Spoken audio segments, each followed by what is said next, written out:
Welcome to double seven media. నేను మీ ఆదినారాయణ. సినీ ఇండస్ట్రీలో collection కింగ్గా చెప్పుకునే మంచు మోహన్ బాబు కుటుంబ కలహాలు రోడ్డును పడ్డాయి. ఎంతవరకు అంటే పోలీసులకు ఫిర్యాదు చేసుకునే వరకు వాళ్ళు వెళ్ళారు. సినిమా ఇండస్ట్రీలో మెగాస్టార్ చిరంజీవి గారి తర్వాత అంత పెద్ద కుటుంబం మోహన్ బాబు కుటుంబం అని సినిమా వాళ్ళు భావిస్తుంటారు. ఆయన చాలాసార్లు నా బిడ్డలను క్రమశిక్షణతో పెంచానని మీడియాల ద్వారా కావచ్చు, ఎక్కడైనా సభలు జరిగినప్పుడు మాట్లాడేవారు. కానీ ఆ క్రమశిక్షణ ఏమైందో కానీ గొడవలు మాత్రం రోడ్డును పడ్డాయి. ఇవి ఆర్థిక గొడవలా లేదా ఇంకేదైనా గొడవలా అని ఆలోచిస్తే ఆస్తులకు సంబంధించిన గొడవలేనని ప్రచారం జరుగుతుంది. ఆయన సినీ ఇండస్ట్రీలో ఒక పెద్ద కుటుంబము, ఒక హీరో. ఆయన కుటుంబం నుంచి 2 హీరోలు కూడా బయటకు వచ్చారు, వాళ్ళ కొడుకులు. అందుకని ఆయన కుటుంబ గొడవలు వార్తగా నిలిచాయి. ఇప్పుడు సినిమా ఇండస్ట్రీలోనే కాకుండా 2 తెలుగు రాష్ట్రాలలో మంచు మోహన్ బాబు కుటుంబ గొడవల గురించి ప్రజలు, అభిమానులు చర్చించుకుంటున్నారు. అసలు ఆ కుటుంబంలో ఏం జరుగుతుందని. ముందుగా 2-3 రోజులుగా జరుగుతున్న ప్రచారం ప్రకారము, నిన్నటి నుంచి జరుగుతున్న ఒక ప్రచారము, మంచు మనోజ్పై మోహన్ బాబు దాడి చేశాడని, ఆయన హాస్పిటల్కి వెళ్ళి చికిత్స కూడా తీసుకోవడం జరిగింది. దాని ద్వారా కూడా మెడికల్ రిపోర్ట్ ద్వారా కూడా ఒక కేసు నమోదు చేసినట్లు ప్రచారం జరుగుతుంది. మోహన్ బాబే కాకుండా ఆయనతో సన్నిహితంగా ఉండే వినయ్ అనే వ్యక్తి కూడా మంచు మనోజ్పై దాడి చేయడంతో ఆయనకు గాయాలయ్యాయి. హైదరాబాద్లోని ఒక ప్రైవేట్ ఆసుపత్రిలో మంచు మనోజ్ ఒక్కడే నడవలేక ఆయన భార్య స్నేహితుడితో 2 భుజాలపై చేయి వేసుకొని హాస్పిటల్లోకి వెళ్ళిన వీడియో వైరల్ అవుతుంది. అన్ని పరీక్షలు చేయించుకొని ట్రీట్మెంట్ అనంతరం ఆయన మళ్ళీ ఇంటికి రావడం జరిగింది. మోహన్ బాబు నివాసం దగ్గరికి మంచు విష్ణు 40 మంది బౌన్సర్లతో వెళితే మంచు మనోజ్ కూడా అందుకు పోటీగా 30 మంది బౌన్సర్లను పిలిపించి చివరికి గొడవ పడడానికి సిద్ధమయ్యారనే ప్రచారం కూడా జరిగింది. ఆ గొడవ జరిగిన తర్వాత మంచు మనోజు 100కు డైల్ చేసి పోలీసులకు సమాచారం అందించారు. ఆ సమాచారం తెలుసుకున్న పోలీసులు మోహన్ బాబు ఇంటి దగ్గరికి వెళ్ళి విచారించగా, మా కుటుంబ గొడవలు ఇందుకు ఎలాంటి సంబంధం లేదు అని వాళ్ళు చెప్పడంతో పోలీసులు వెనక్కి వెళ్ళిపోయారు. తర్వాత మంచు మనోజు తనపై దాడి జరిగిందని పోలీసులకు ఫిర్యాదు చేశారు. ఇందులో మోహన్ బాబు గారి పేరు కానీ మంచు విష్ణు పేరు కానీ ఎక్కడ ఆయన రాయలేదు. అలాగే మోహన్ బాబు గారు కూడా పోలీసులకు ఫిర్యాదు చేశారు. ఆయన మంచు మనోజ్ ఫ్యామిలీ వల్ల తనకు ప్రాణహాని ఉందని పోలీసులకు ఫిర్యాదు చేశారు మోహన్ బాబు గారు. ఇలా ఒకరిపై ఒకరు పోలీసులకు ఫిర్యాదు చేసుకున్నారు. ముఖ్యంగా గొడవలకు సంబంధించి అంటే ఆస్తుల పంపకాలలో మంచు మనోజ్కు తక్కువగా ఆస్తులు ఇచ్చారు, విలువైన ఆస్తులు ఇవ్వలేదు అనేది మంచు మనోజ్ వాదనలు. మంచు మోహన్ బాబుకు 3 పిల్లలు, మంచు విష్ణు, మంచు మనోజు, మంచు లక్ష్మి. ఈ 3కి మోహన్ బాబు సమానంగా ఆస్తులు పంచించారు. కానీ మంచు విష్ణు కంటే మంచు మనోజ్కు తక్కువ ఆస్తులు ఇచ్చారు, విలువైన ఆస్తులు ఇవ్వలేదు. మంచు మనోజ్ ఆవేదన వ్యక్తం చేస్తూ గొడవలు పడే విధంగా ప్రయత్నిస్తున్నాడనేది ప్రచారం జరుగుతుంది.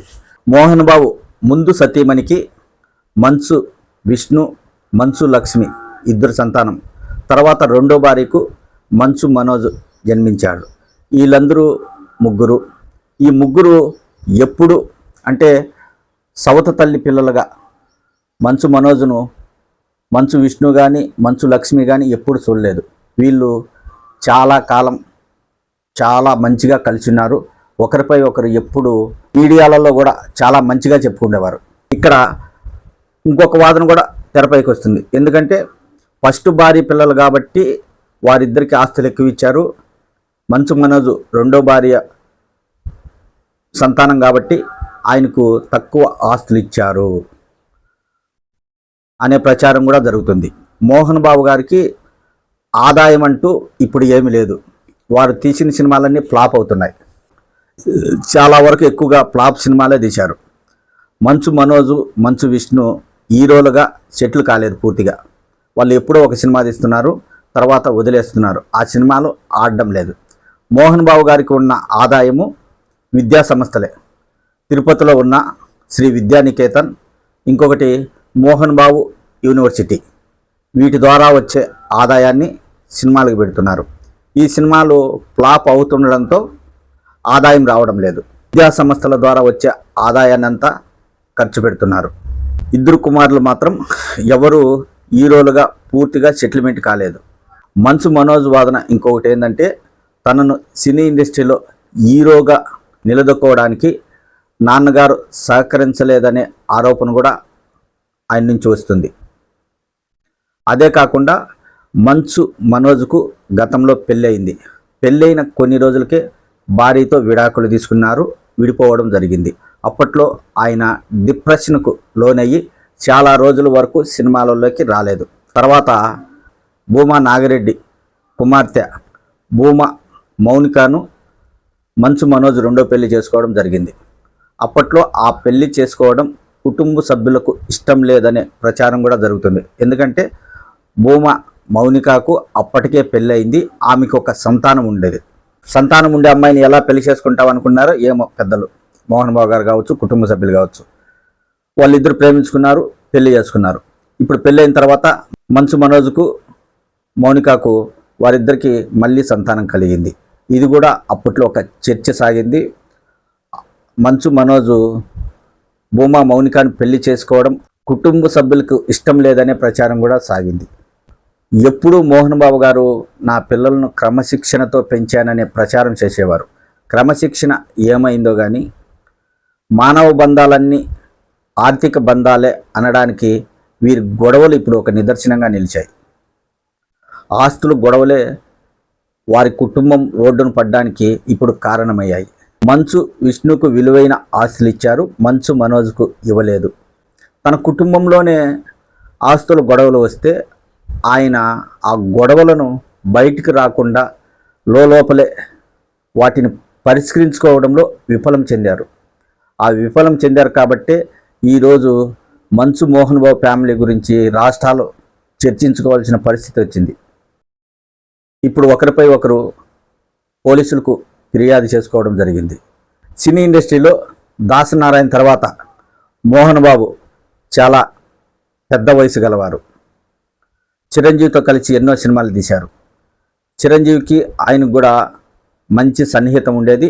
మధ్యలో వారి కుటుంబాల మధ్య గొడవలు జరగడంతో వారి మధ్య కొంతవరకు దూరం పెరిగింది. మోహన్ బాబు ఇంటికి సంబంధించిన ఆస్తులు గొడవలు రోడ్డుకెక్కాయి. ఇవి మరి త్వరలోనే పరిష్కరించుకుంటారా, లేదా ఒకరిపై ఒకరు కేసులు పెట్టుకొని ఇలాగే కొనసాగిస్తారా? ఇలాగే కొనసాగితే కుటుంబాల మధ్య దూరం పెరిగే అవకాశం ఉంటుంది. ఒకరిపై ఒకరికి కక్ష సాధింపుగా అన్నదమ్ములలో కొట్లాడుకోవాల్సిన పరిస్థితి వస్తుంది. ఆస్తుల గొడవలు రాబోయే రోజుల్లో ఎలాంటి పరిణామాలకు దారితీస్తుందో వేచి చూద్దాం.